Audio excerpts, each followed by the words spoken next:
अच्छा भैया,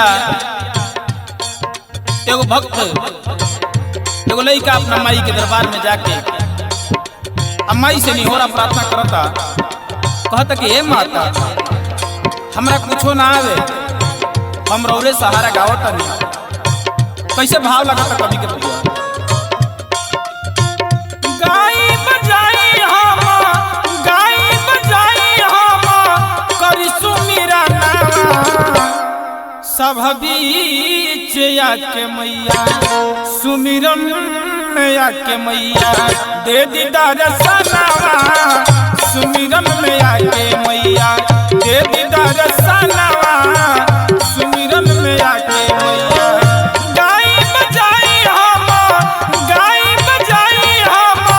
करी सुमिरा नावा, सब बीच आके मैया, सुमिरन में आके मैया दे दीदार सनावा, सुमिरन में आके मैया दे दीदार सनावा, सब बीच आके मैया।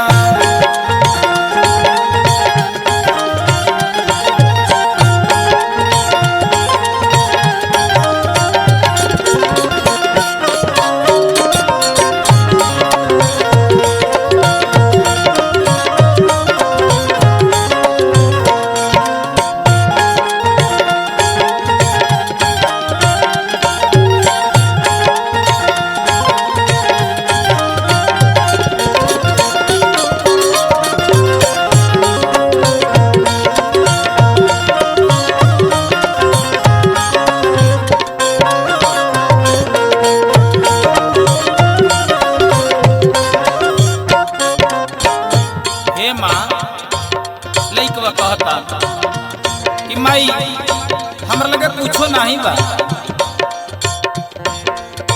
साज बाजी आवाज नहीं कुछो हमरा बाटे, बेटा है तोहार गावतानी यही नाते।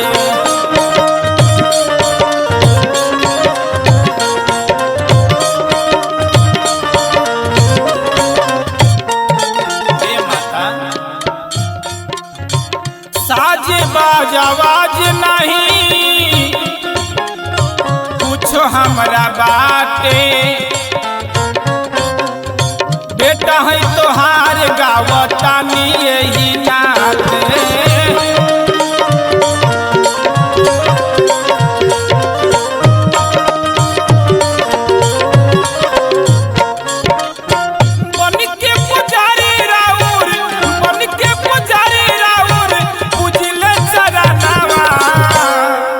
अरे सब बीच आके मैया, अरे सुमिरन में आके मैया दे दीदार सनावा, सुमिरन में आके मैया दे दीदार सनावा, सुमिरन में आके मैया।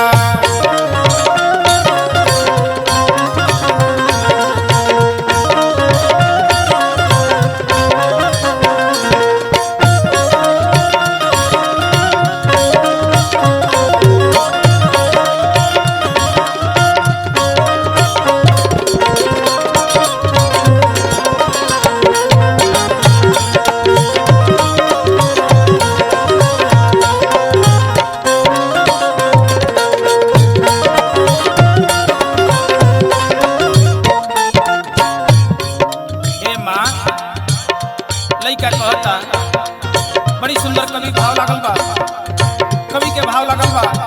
एक गीत के लिखे वाला सजावे वाला हमारा गुरु जी और हमारे चाचा जी